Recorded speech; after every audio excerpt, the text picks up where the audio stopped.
गोविन्दाय नमो नमः।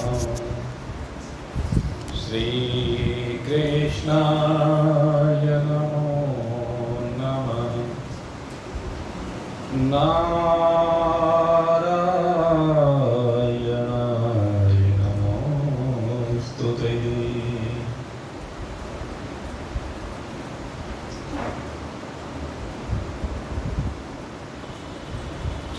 परमार्थ पथ पर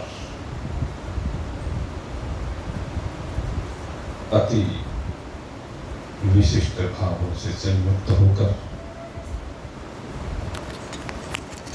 निज स्वरूप बौद्ध की अभिलाषा लेकर निरंतर प्रगतिरत जिज्ञासु व्यक्ति। आइए आज एक बार फिर से हम दैविक और आसुरिक दोनों प्रकार की संपदा की सीमाओं से बाहर निकलकर अपने स्वरूप की ओर यात्रा करें। दैविक और आसुरिक इन दोनों संपदाओं के संदर्भ में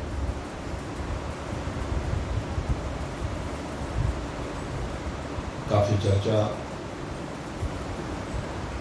आप लोगों ने श्रवण की है। दैविक संपदा मुक्ति की ओर लेकर जाती है और आसुरी संपदा बंधन की ओर लेकर जाती है। और ये दोनों ही संपदा लौकिक है। दैविक संपदा भी लौकिक है और आसुरी संपदा भी लौकिक ही है भाई। और अगर यदि हम बात करें अलौकिक तत्व की,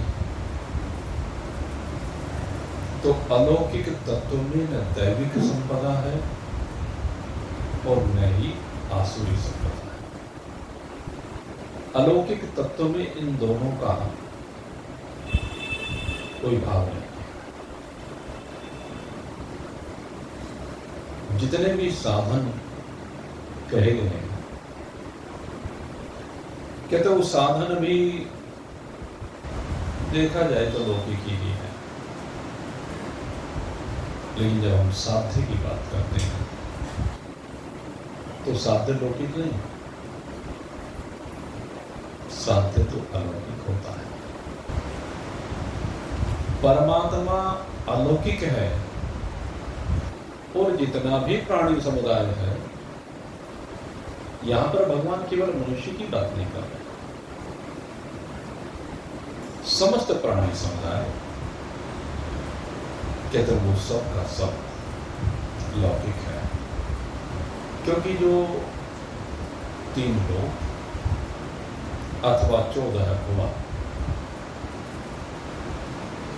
ये सब के सब प्राणी इन्हीं में पाए जाते हैं, इन्हीं में रहते हैं, इन्हीं में उथल पुथल होती रहती है, ऊपर नीचे आते जाते रहते हैं।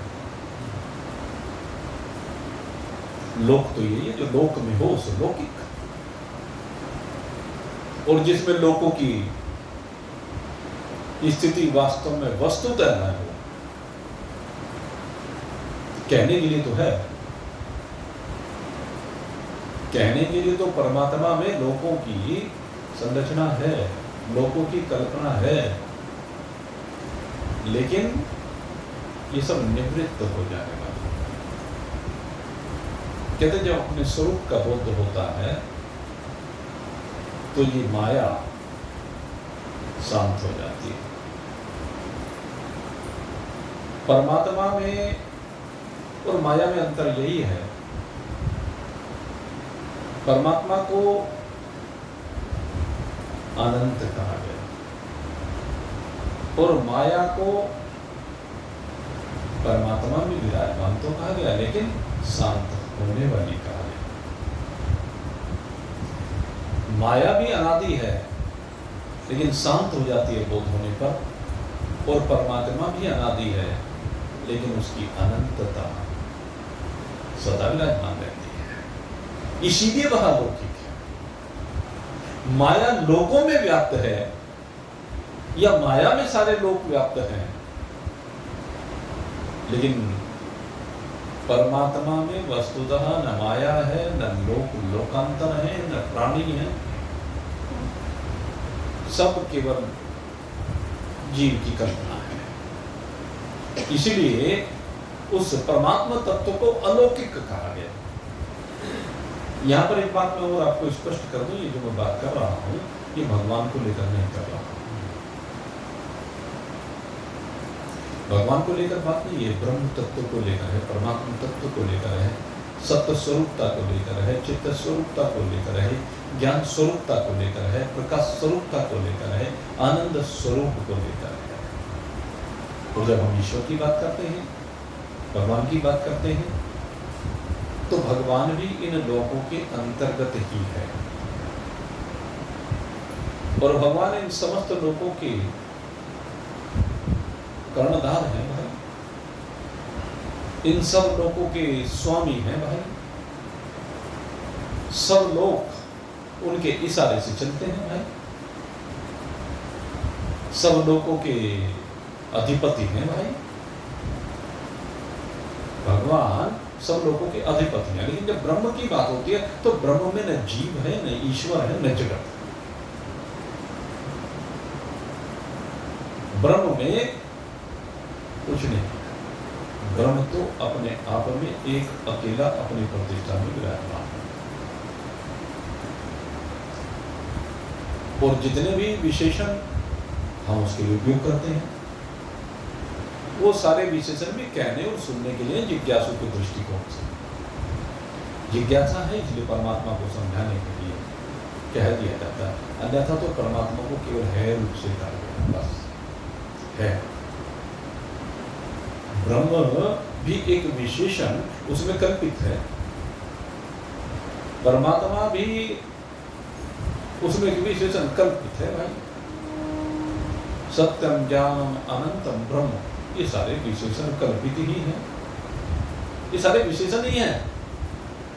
कुछ विधेय विशेषण हैं, कुछ निषिद्ध विशेषण हैं, और इन दोनों प्रकार के विशेषणों के माध्यम से परमात्मा को समझाया गया है। आपको आपकी सत्य स्वरूपता में लाने के लिए इन विशेषणों की कल्पना की गई है। इन विशेषणों को माध्यम बना करके आपको मंजिल पर पहुंचाया गया है। विधेय विशेषणों में सीधे सीधे परमात्मा तत्व को कहते हैं कि ऐसा है। कैसा है परमात्मा? कहने के सत्य है, तो विधेय विशेषण है। परमात्मा कैसा है? ज्ञान स्वरूप है, विधेय विशेषण है। परमात्मा प्रकाशक है, ज्योतिर्स्वरूप है, ये विधेय विशेषण है। परमात्मा आनंद स्वरूप है, ये विधेय विशेषण है। परमात्मा ऐसा है ये कहकर जब समझाया जाता है तो विधेय विशेषण है। जो उस तत्व की विशेषता को बताता है सो विशेषण है। जो हम लोगों ने हिंदी पढ़ी है या संस्कृत पढ़ी है, तो उसमें विशेषण की जब परिभाषा की जाती है तो मेरे विचार से यही बात कही जाती है। जो उस तत्व की विशेषता को बताए, किसी तत्व की विशेषता को बताए, तो उसका विशेषण कहलाता है। जो परमात्मा तत्व की विशेषता को बताता है वो विशेषण है। तो एक विधेय विशेषण हो गए, एक निषिद्ध विशेषण। निषिद्ध विशेषण में क्या है कि परमात्मा ऐसा नहीं है। कैसा नहीं है? कहने लगे अंत वाला नहीं है परमात्मा। जब परमात्मा अंत वाला नहीं है तो कैसा? कहने अनंत है। अनंत का अर्थ क्या है? जिसका अंत ना हो। कहां अंत ना हो? न देश से, न काल से, न परिस्थितियों से, न इस लोक में, न परलोक में, न जागृत में, न स्वप्न में, न सुसुप्ति में, न स्थूल शरीर, न सूक्ष्म शरीर, न कारण शरीर, न अन्न में कोश, न प्राण में कोश, न मनो में कोश, न विज्ञान में कोश, न आनंद में कोश। परमात्मा का किसी भी प्रकार से कहीं पर भी अंत नहीं हो सकता। किसी देश में, किसी काल में, किसी भी परिस्थिति में ऐसा हो नहीं सकता कि परमात्मा ना हो। परमात्मा हर काल में है, हर देश में है। जागृत स्वप्न सुप्ति, दिन रात, आपके वर्ष है, युग है भाई, कल्प है, मनवंतर इत्यादि। कहता परमात्मा सदा से जैसा पहले था वैसे आज है और वैसा ही आगे है। परमात्मा सदा एक रस, सदा ही विराजमान। तो निषेध विशेषणों के द्वारा यह समझा गया कि अंत वाला नहीं है, अनंत है। सीमा वाला नहीं है, असीम है। खंड वाला नहीं है, अखंड है। ये विशेषण दिए और बहुत से विशेषण है, जैसे निराकार है, निर्गुण है, अविनाशी है। ये बहुत से विशेषण है जिनके द्वारा समझा गया ऐसा नहीं है भाई। तो परमात्मा को विभिन्न विशेषणों के द्वारा जो परिभाषित किया जाता है वो गुरु के द्वारा जिज्ञासु को समझाने के लिए किया जाता है। अन्यथा परमात्मा को कोई भी बता ही नहीं सकता कि ऐसा है। क्यों नहीं बता सकता भाई? अब विषय ये भी आता है, क्यों नहीं बता सकता कि परमात्मा ऐसा है? कहने लगे जब बताने की सामर्थ्य आए उस समय वो वही हो जाता है। जब वही हो जाता तो किसको बताए भाई? जानत तो मैं तुम ही हो ही जाई। तुमको जान करके तुम ही हो जाता है, ब्रह्म को जान करके ब्रह्म ही हो जाता है। तो ब्रह्म अब ब्रह्म को बताएगा क्या? अब कोई दूसरा ब्रह्म हो तो उसको बताए। और जहां जाकर के ब्रह्म ही जब हो जाता है तो किसको बताए? उस ब्रह्म के अतिरिक्त कुछ है ही नहीं। तो इसलिए इशारों में इसको बताया जाता है। इशारों में हमारे संत और ग्रंथ और साथ में भगवंत भी कहते हैं। मैं तीनों को बताता हूं क्योंकि संत और ग्रंथ भगवंत की वाणी को हमारे सम्मुख रखते हैं। भगवान ने जैसा समझाया है वैसा संतों ने समझा है और उसे ग्रंथों में लिख दिया है। अनादिकाल से यही परंपरा चली आ रही है। तो परमात्मा ऐसा है या वैसा है, ठीक ठीक कोई नहीं कह सकता, केवल विशेषणों के द्वारा इशारा किया जाता है। तो परमात्मा कैसा है? कहते अलौकिक है। और लौकिक जो कुछ है वो सारा संसार देख ही रहे हैं। तो केवल मनुष्य की बात नहीं की है, यहाँ पर समस्त प्राणियों की बात की है कि वास्तव में परमात्मा जो है वो अलौकिक होता है, क्योंकि वो तत्व व्यापक है, अनंत है, अपार है, असीम है, अखंड है, निर्गुण है, निराकार है, अविनाशी है, नित्य तत्व है। ऐसा परमात्मा तत्व है। और जितने लोक कहे गए हैं वो सब भी उसी के धरातल पर अस्तित्व पाते हुए से दिखाई देते हैं। ये भी जिज्ञासु के ही दृष्टिकोण है। परमात्मा रूपी धरातल पर ही सारे लोक अस्तित्व पाते हुए से दिखते हैं।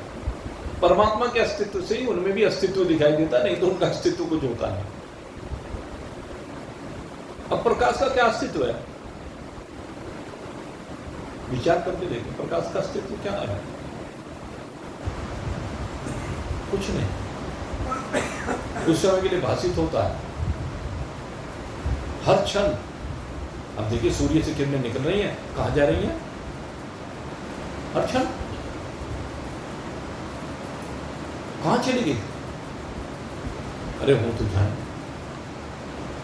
वो बस भगवान ने एक प्रवाह बनाया। कितना जल पहाड़ों से गंगा जी बनकर, यमुना जी बनकर, ब्रह्मपुत्र बनकर न जाने दुनिया भर में कितनी नदियां बनकर के बह जाता है। आंखों ही आंखों के आगे एक क्षण भी टिकता ही नहीं है। बहता रहता, बहता रहता, बहता रहता। लगता है पता नहीं भाई कैसी परले ला करके लेगा इसमें बरसात में। सबको लगता है रोज परले दिखती है। जल पर, पहाड़ों में जाकर देखिए। और जैसे मैदान आते हैं और आगे बढ़ता है, समुद्र तक जाते जाते अपना अस्तित्व भी समाप्त कर देता है। अब समुद्र में इतना जल बढ़ता जाता है, फिर कहाँ जाता है? अब फिर से उठ जाता है, फिर बरसने लगता है, चक्र चलता है, रेड की बाल्टियों की तरह के ऐसे चक्र चल रहा है। भाव कहने का ये है कि इनका जो अस्तित्व प्रतीत होता है वो सारा अस्तित्व परमात्मा के अस्तित्व से प्रतीत होता है, अन्यथा ये सब अस्तित्वहीन है, कुछ है ही नहीं। लौकिक दृष्टिकोण से है, अलौकिक दृष्टिकोण से कुछ नहीं है। अलौकिक दृष्टिकोण में तो ये सब जब निवृत्त हो जाते हैं तब अलौकिकता आती है भाई। जब पृथ्वी निवृत्त हो जाए, जल निवृत्त हो जाए, अग्नि निवृत्त हो जाए, वायु निवृत्त हो जाए, आकाश निवृत्त हो जाए, तमोगुण प्रधान प्रकृति निवृत्त हो जाए, रजोगुण प्रधान, सदोगुण प्रधान सारी प्रकृति हाँ निवृत्त हो जाए, प्रवृत्ति है परमात्मा में माया के कारण से, तो इन सब की प्रवृत्ति समाप्त हो जाए, इन सब की निवृत्ति हो जाए और मूल प्रकृति विश्राम को प्राप्त हो जाए, साम्यावस्था को प्राप्त हो जाए, हलचल समाप्त हो जाए, तो एक परमात्मा के अलावा कुछ रहता ही है, वही है शुरू से।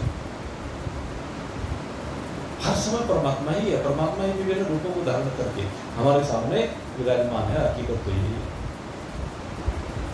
परमात्मा के अलावा यहाँ पर कुछ है ही नहीं। हम अपनी संकल्पना से ही परमात्मा के अनेक रूप बना लेते हैं, पशु पक्षी कीट पतंग जलचर नभचर छलचर, ये जो कुछ भी दिख रहा है वो सब क्या है? परमात्मा से ही बना हुआ है, परमात्मा से विभिन्न नहीं है, परमात्मा रूप ही है, परमात्मा से विलग उसकी कोई सत्ता नहीं। परमात्मा में लय को प्राप्त हो जाता है, यही अलौकिकता। तो इस अलौकिकता को अनुभव करना है और लोग की सीमा से बात करना है, यही उद्देश्य है जीवन का। अब भगवान अगले मंत्र की चर्चा कर रहे हैं। अब ये जो अगला मंत्र है, परव्रतिं च निवृतिं च जनान विदुरासुरः न शोचं नापि चाचारो न सत्यं तेषु विद्यते। अब यहाँ पर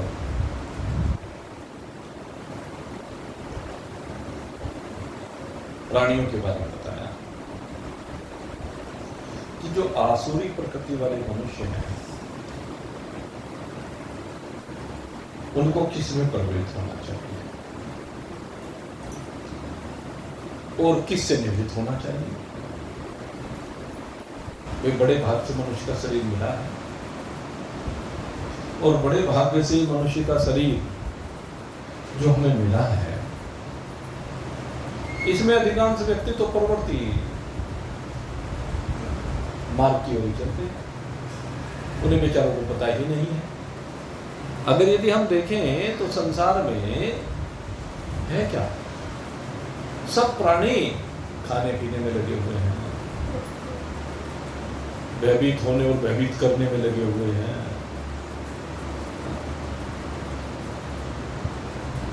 और ये भयभीत होना, ये आगे वो बैठे प्रहलाद जी,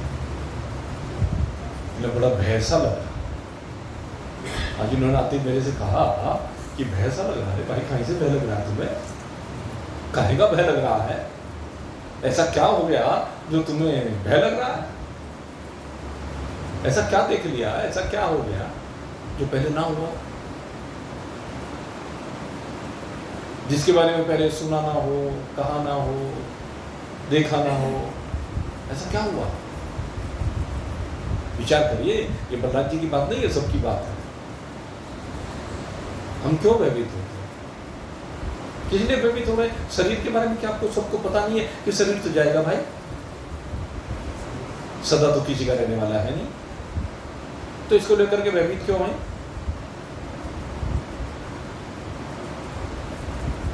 विचार करके देखिए। मुझे रात को वो जो है ना, वो बागेश्वर बाबा धीरेन्द्र साहब, कल उनका इंटरव्यू आ रहा था और मैं वो प्रोग्राम से आया वहां से, तो संयोग की बात है वो घर पे टीवी पे वो देखा जा रहा था, 10-15 मिनट का मैंने भी देखा। तो उसमें के लिए लोग मेरे को डराने का प्रयास कर, रोज धमकियां मिलती हैं, मेरे परिवार का घर से निकलना भारी हो गया है। उसमें उसने प्रश्न पूछा कि तुम डरा रहे हो? कि तुम मैं डरा रहा हूं? धमकियां मुझे मिल रही हैं, हमले मेरे पर हो रहे हैं, मेरे परिवार पर हो रही है, और आप कहते हो मैं डरा रहा हूं? कि न मैं किसी को डराता हूं, न मैं किसी से डरता हूं। क्यों? क्योंकि मुझे पता है ये शरीर विनाशी है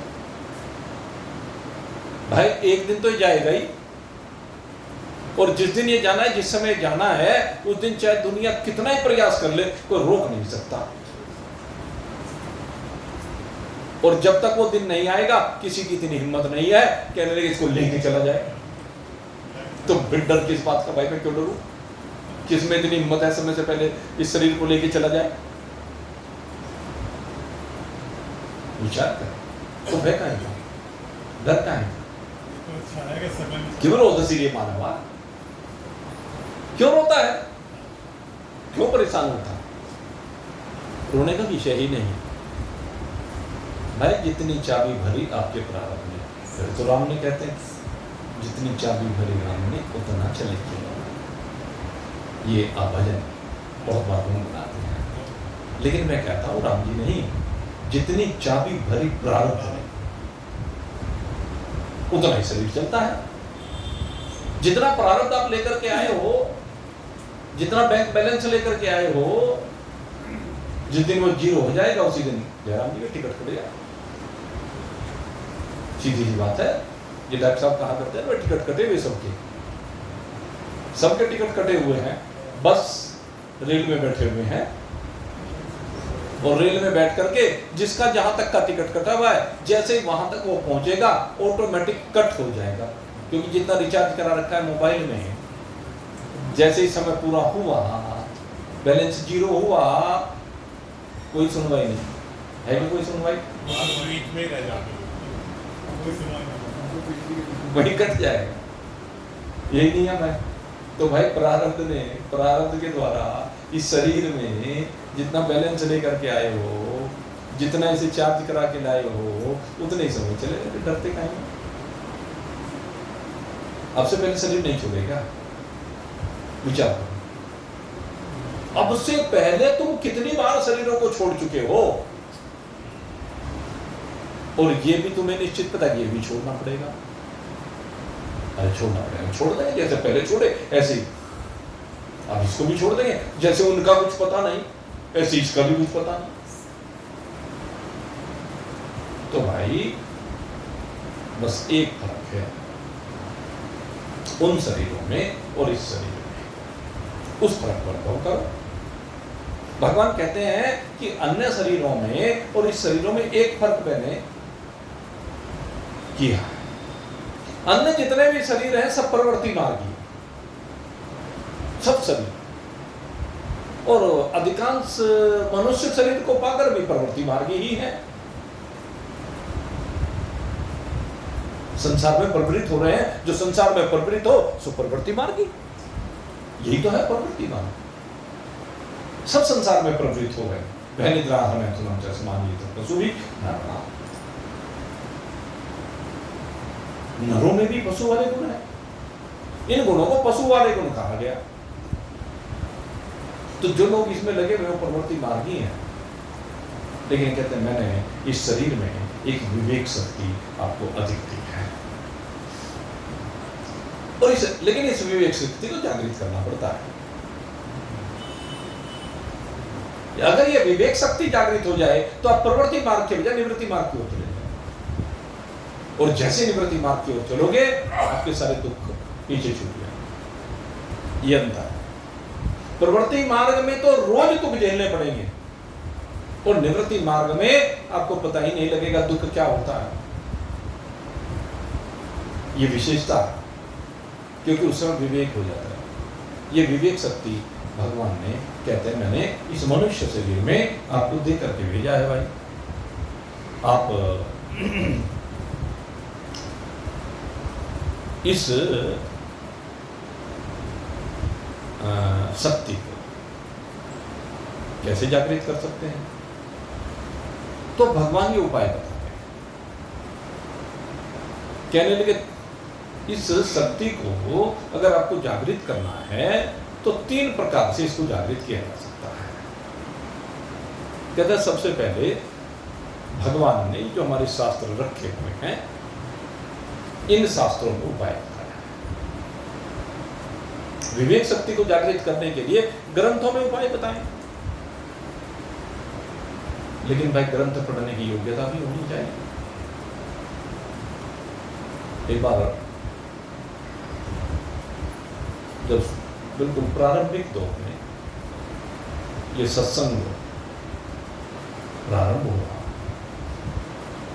तो एक दिन हम गुरु जी के पास बैठे हुए थे, वैसी चर्चा चल रही थी, और चर्चा चलने पर ये बात आ गई कि भाई एक ग्रंथ लगा लेते हैं, उसका स्वाध्याय कर लेते हैं। कुछ लोग आ जाते हैं और वो साथ साथ में पढ़ लेते हैं। महाराज जी कहने लगे भाई ग्रंथ ऐसे नहीं पढ़े जाते। मैंने कहा फिर कैसे पढ़े जाते हैं? कहने लगे अगर ग्रंथ के ऊपर आपको चर्चा करनी है, पढ़ाना है, तो पहले ये तो देख लो तुम्हारे में योग्यता है कि नहीं है। अरे पहले तो ग्रंथ तुम्हारी समझ में आ रहा है क्या? अगर तुम्हारी समझ में आ रहा होगा तभी तो तुम आगे समझा सकते हो। अगर तुम्हारी समझ में नहीं आ रहा है तो तुम दूसरे को क्या समझाओ? गुरु की बात तो ठीक है, गुरु जी ने जो बात कही वो तो बिल्कुल सही बात कही। विद्यालय में शिक्षक होते हैं, अलग अलग सब्जेक्ट के अलग अलग शिक्षक होते हैं भाई। अब इंग्लिश के पीरियड में मैथमेटिक्स के टीचर को भेज दो, अब पोएट्री पढ़ानी है, ठीक है, वो मैथमेटिक्स का बहुत बड़ा सबसे श्रेष्ठ शिक्षक हो सकता है, लेकिन जब उसके सामने पोएट्री रख दी जाए क्या करेगा? विचार करके देखें। अब वो पोएट्री में मैथमेटिक्स को फिट करने के पीछे रहेगा। ऐसे ही भाई मैथमेटिक्स के पीरियड में इंग्लिश वाले को भेज दो, तो वो किसी न किसी पोएट को लेकर बैठ जाएगा, उथर को लेकर के बैठ जाएगा। मैथमेटिक्स वाला तो इंग्लिश पढ़ा देगा और इंग्लिश वाला मैथमेटिक्स भी पढ़ा देगा। ये आपके अनुभव की बात है। और ये चीज हमने एक फिल्म में देखी, आपको बताया। एक बार टेलीविजन पर एक फिल्म आ रही थी और उस फिल्म में ऐसा ही हुआ। वो जो हीरोइन थी उसको पढ़ाने के लिए वो जो हीरो था वो गया, बड़ा नाम था, हाँ? बस ये भी हमें पता कौन सी वो एक जो भी था XYZ, तो वो उसको पढ़ाने के लिए गया। अब वो कहने लगे मेरे को तो वो पढ़ रहे हैं बायोलॉजी में भी वो क्या होता है, 3 तरह का ज्ञान होता है। एक को जीव विज्ञान कहते हैं, एक को जंतु विज्ञान कहते हैं, एक को वनस्पति विज्ञान कहते हैं। अब वो जो पढ़ाने के लिए गया था वो इंग्लिश का टीचर था, वो इंग्लिश पढ़ा रहा। बड़ा हंसी का विषय, खैर ये एक विषय थोड़ा सा आ जाता है कभी कभी, तो चर्चा हो जाती है। असली विषय क्या है? योग्यता। किसी भी शास्त्र को पढ़ाने के लिए योग्यता चाहिए। क्योंकि ग्रंथ का उद्देश्य क्या है? ग्रंथ के लिए हमारे महापुरुषों ने कहा है, ग्रंथ वो है जो हृदय में लगी हुई ग्रंथि को खोल दे, वो ग्रंथ है। आपके अंदर ये योग्यता होनी चाहिए। भाई कोई सा बाहर जरा गेट खोल देंगे क्या? मेरे ख्याल से गेट बंद हो गया। अगर आंधी आ गई हो तो हाँ, वो चटकन ही खोल देना बराबर वाले की भी, तो दोनों फिर वो बंद नहीं होगा। बोलिए सच्चिदानंद भगवान की। तो ग्रंथ के अंदर सब कुछ लिखा है, इस गीता जी के अंदर सब कुछ लिखा हुआ है। लेकिन गीता जी हर व्यक्ति पढ़ सकता है क्या? मैं आज उनको शिव कुमार जी को याद कर रहा था, तो वो अभी 2-3 दिन पहले कह रहे थे कि एक दिन गुरु जी से आज्ञा लेकर के मैं गीता जी के संदर्भ में 20-25 श्लोक या पता नहीं कितने कह रहे थे वो, इसलिए उनकी चर्चा करना चाहता हूँ। और मैंने उनसे एक बात कहा, आप रोज गीता जी पढ़ते हैं कि हाँ जी रोज पढ़ता हूँ। मैंने कहा कि श्लोक सुना दो भाई, क्या ये श्लोक मेरे से आता है? तो कोई बात नहीं, श्लोक नहीं आता तो इसका मतलब क्या वो ज्ञानी नहीं हो सकता? अब एक महान पुरुष ने टिप्पणी की है इसी को, और वो टिप्पणी हमें भी ठीक नहीं लगी। उन्होंने कहा कि जो संस्कृत का श्लोक नहीं बोल सकता, तो उसका ज्ञान से क्या संबंध? ये कुछ ऐसे शब्द कहे, मुझे सही शब्द ध्यान नहीं है। क्यों भाई, ब्रह्म ज्ञान क्या संस्कृत में हो सकता है? हिंदी वालों को क्यों नहीं हो सकता? इंग्लिश वाले को क्यों नहीं हो सकता? जर्मन, फ्रेंच, किसे नहीं हो सकता? अरे ब्रह्म ज्ञान तो समझ का विषय है भाई। जिस समय जो सी भाषा प्रचलन में थी महाभारत काल में, उस समय हमारी संस्कृत भाषा का ही प्रचलन था। तो संस्कृत भाषा का प्रचलन होने के कारण से संस्कृत में ग्रंथ लिखे गए। लेकिन आगे धीरे धीरे भाव परिवर्तित हुए। गोस्वामी जी महाराज आए, गोस्वामी जी का बड़ा विरोध किया गया। जो बड़े बड़े पंडित थे, जो मठाधीश कह लीजिए, जो भी थे धर्माचार्य, उन्होंने बड़ा विरोध किया कि न रे, ये भाषा में ग्रंथ लिखेगा, भाषा का ग्रंथ से भी ज्ञान होगा। और उनके साथ क्या क्या हुआ वो खैर हमने बहुत बार आपको चर्चा सुनाई है। ग्रंथ को चुराने का प्रयास किया, उनको बहुत बेइज्जत किया गया। गोस्वामी जी महाराज को थोड़ी विपरीतता नहीं देखनी पड़ी। आखिर में गोस्वामी जी महाराज ने जाकर के श्री रामचरितमानस जो लिखी, भाव के साथ काशी विश्वनाथ जी को समर्पित कर दी, और स्वयं भगवान सदाशिव ने उस पर हस्ताक्षर करके सत्यम शिवम सुंदर कन्या ग्रंथ सत्य से परिपूर्ण। ये ग्रंथ शिवम कल्याणकारी है, और ये ग्रंथ सुंदर है। भगवान सदाशिव ने स्वयं ही उसको प्रमाणित कर दिया। चले तुम्हारे प्रमाण की आवश्यकता नहीं, भगवान प्रमाणित कर रहे हैं। तुम उन महान पुरुष से जो रामचरितमानस को बोलते, उनसे ऐसी अपेक्षा तो नहीं की जा सकती। आप विचार करें। और वही कहें कि संस्कृत के बगैर ज्ञान नहीं हो सकता, संस्कृत के बगैर विद्वता नहीं आ सकती। तो ये ऐसी बातें उचित नहीं।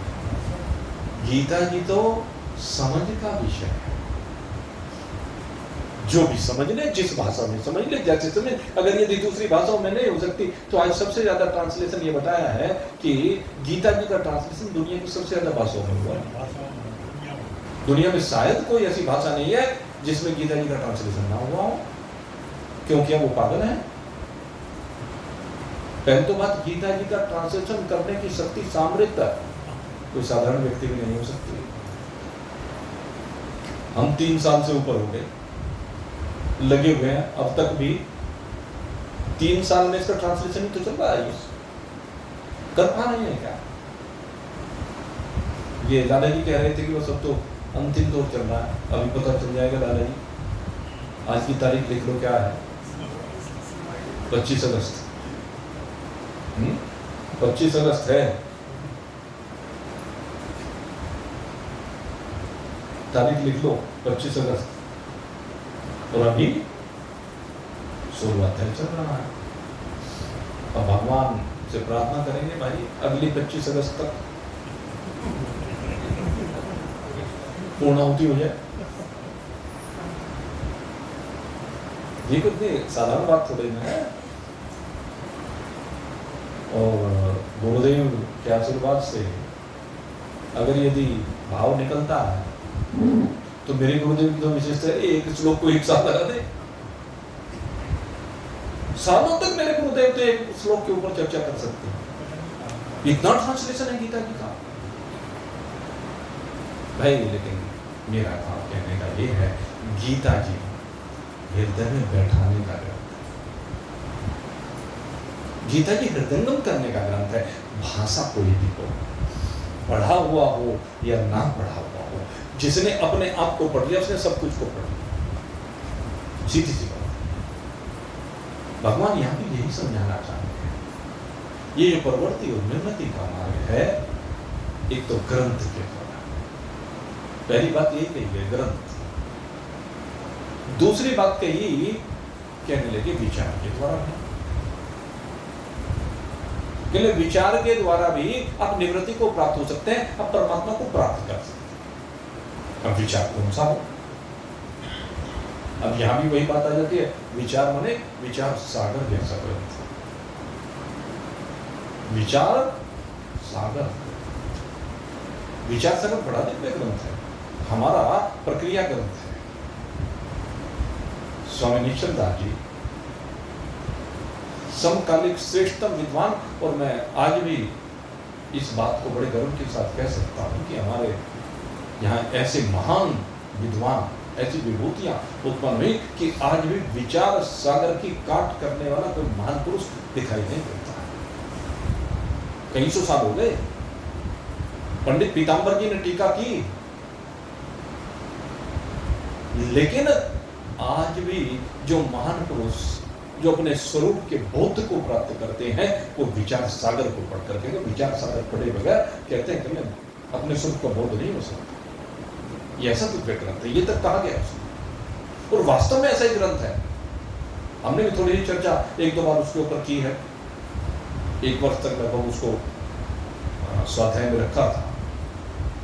ये विचार सागर कोई साधारण ग्रंथ है, इसमें विचारों का सागर, विचार तो करना है।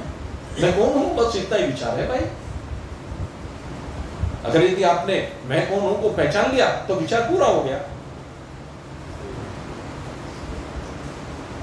जिस दिन आप मैं कौन हूं का जब आप पा जाते हैं, उस दिन विचार पूरा हो जाता है, आपको स्वरूप का बोध हो जाता है, संसार निवृत्त हो जाता है, अवगमन का चक्र निवृत्त हो जाता है। तो दूसरी बात ये कही, विचार। कहने लगे कि पढ़ने की भी सामर्थ्य नहीं, विचार करने की भी सामर्थ्य नहीं। अब क्या करें? अब गीता जी में तीसरी बात यहां पर कही जा रही है। कहने लगे अगर ये दोनों बात नहीं हो सकती तो कहते हैं ब्रह्मनिष्ठ ब्रह्मविद महान पुरुषों का संग कर लो, उनका हाथ पकड़ लो भाई। ब्रह्मविद ब्रह्मनिष्ठ महान पुरुषों के संग में अगर लग जाओगे तो कोई ताकत नहीं आप अपने स्वरूप में विद्यमान ना हो पाए। ये विशेषता है महान पुरुषों में। तो तीन तरीके यहां पर बताए हैं। इन तीनों तरीकों के द्वारा भगवान कहते हैं कि गुरु के द्वारा, ग्रंथ के द्वारा और विचार के द्वारा इस तत्व को जाना जा सकता है। और या फिर एक बात और कही, कहता कुछ अपवाद हो सकते हैं। कैसे अपवाद हो सकते हैं? कहने लगे कभी किसी पर कोई इस तरह की आफत आ जाए, बस दरबार से के ऊपर बिल्कुल मौत को प्रत्यक्ष देखे, तो उससे भी कभी कभी जिंदगी बदल जाती है। कोई विचित्र सी घटना हो जाए, कोई मुसीबत आ जाए सामने, और उस स्थिति में विवेक शक्ति जागृत हो जाए, तब भी विवेक शक्ति जागृत हो जाती है कभी कभी। या एक बहुत बड़ी बात अब यहाँ पर बहुत बड़े महान पुरुष कह रहे हैं, और जिनका हम सब लोग बहुत सम्मान करते हैं। अपने यात्रा के काल में न जाने कितने भक्त जिनके ऊपर उनकी कृपा दृष्टि हुई, और आज भी हो रही है, भले ही यात्रा शरीर की तो पूरी हुई है। परम श्रद्धेय स्वामी रामसूरदास जी महाराज, उन्होंने बहुत बड़ी बात कही कि किसी महान पुरुष के दर्शन हो जाने से पूर्व संस्कार ये उसमें हेतु होते हैं, तो उससे भी मनुष्य की वृत्ति बदल सकती है, उससे भी विवेक शक्ति जागृत हो सकती है। एक ये तरीका बताया स्वामी रामसूरदास जी महाराज जब ऐसी बात कह रहे हैं, और मैं मानता हूं उनके जैसा वैरागी, मेरे को तो उनके संग में बड़ी दिव्य अनुभव हुए, और ऐसे अनुभव बस कभी कभी भगवान की कृपा से कहो, महापुरुषों की कृपा से कहो, होते हैं। प्रथम बार जब सौभाग्य मिला उनके दर्शन करने का उनके कक्ष में, तो मैं उनके पैर छूना चाहता था, वो पैर छुआते नहीं थे, लेकिन मैं तो पैर छूना चाहता था, उन्होंने मेरे दोनों हाथों को पकड़ा।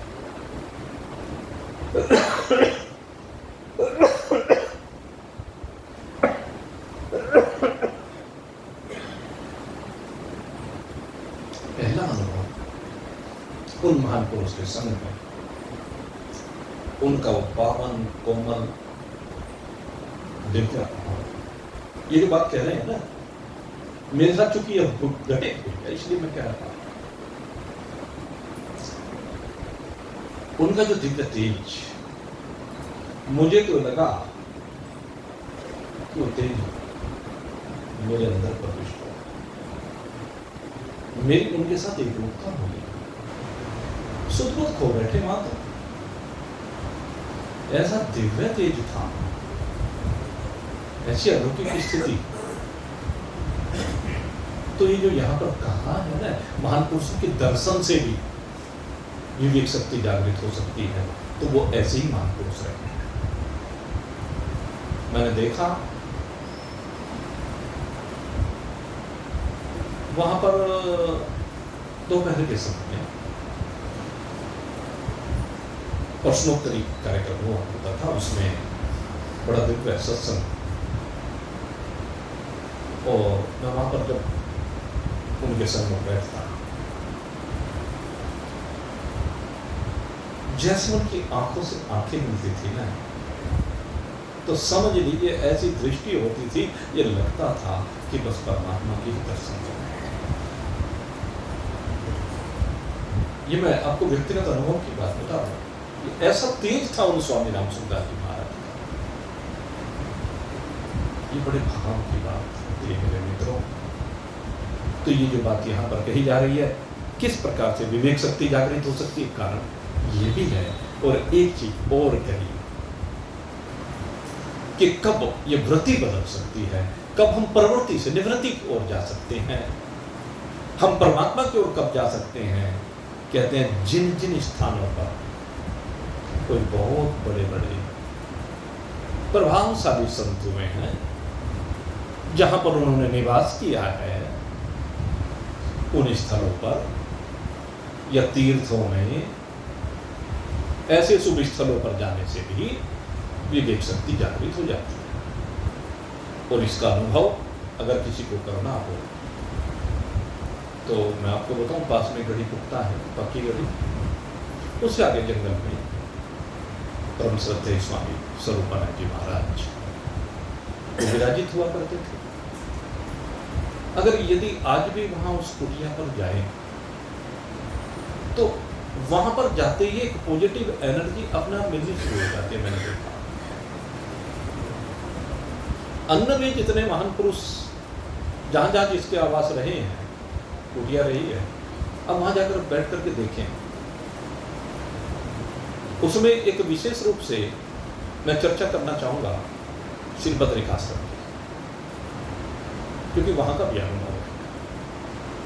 बद्रिकाश्रम में व्यास गुफा है, जहां पर भगवान वेद व्यास जी ने ये श्रीमद् भागवत कथा की संरचना की है। ये दिव्य ग्रंथ वहीं पर, अब जरा उस गुफा के अंदर थोड़ी देर बैठना, भागा दौड़ी में जाते हैं हम लोग तो क्या होता है, हम तो गुफा को देखने जाते हैं। मैं कहता हूँ जरा देर वहां बैठो शांत भाव के साथ। अरे व्यास जी ने वहां बैठ करके संरचना की है, गणपति बाबा ने उसको लिपिबद्ध किया। उस स्तर पर बैठो तो आपको पता चलेगा कि एनर्जी क्या होती है। थोड़ा ये चीज यहां पर भगवान इंगित कर रहे हैं, प्रवर्ते प्रति हाँ एकदम ऐसा बंद वहाँ बैठ गया और तुरंत ही मतलब पता नहीं कहाँ गया मैं। विवेकानंद शिला भी ऐसे समुद्र के बीच में। और अब की भारतीय व्यास नदी में जाके जो वहाँ पंडित जी बैठे हुए थे उनके पास बैठे मगर कुछ सुना 5-7-10 मिनट बैठ के ये बात मैं दूर से ही चल रही।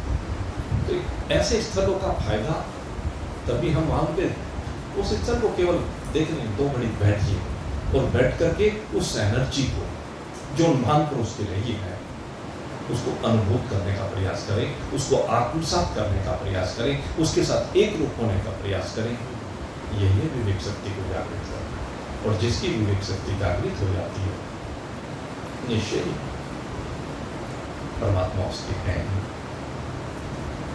तो मेरे मित्रों, दृष्टिकोण को बदलिए और अपने स्वरूप की ओर यात्रा कीजिए। परमात्मा सदा आपके साथ खड़े हैं। आप सभी के लिए बहुत बहुत शुभकामना करते हुए अब यहीं पर आज के सत्संग को विश्राम देते हैं। कल फिर सेवा में उपस्थिति रहेगी। बोले सच्चिदानंद भगवान की।